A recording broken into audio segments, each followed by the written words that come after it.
Hi, I'm Stephanie with WTI, and all of my fellow coily, kinky, curly hair folks out there, I've got the product for you.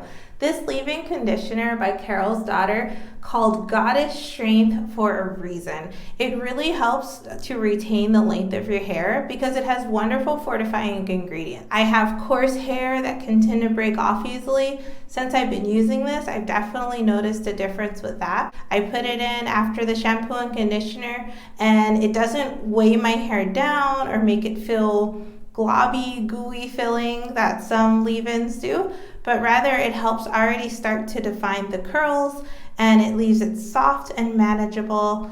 It's helped in my natural hair journey, and I'm sure some of you would appreciate the same. I also appreciate that it has no parabens, it wasn't tested on animals, it's a family product. All around, I've loved what it's done with my hair, and I think you will too, but that's just my point of view.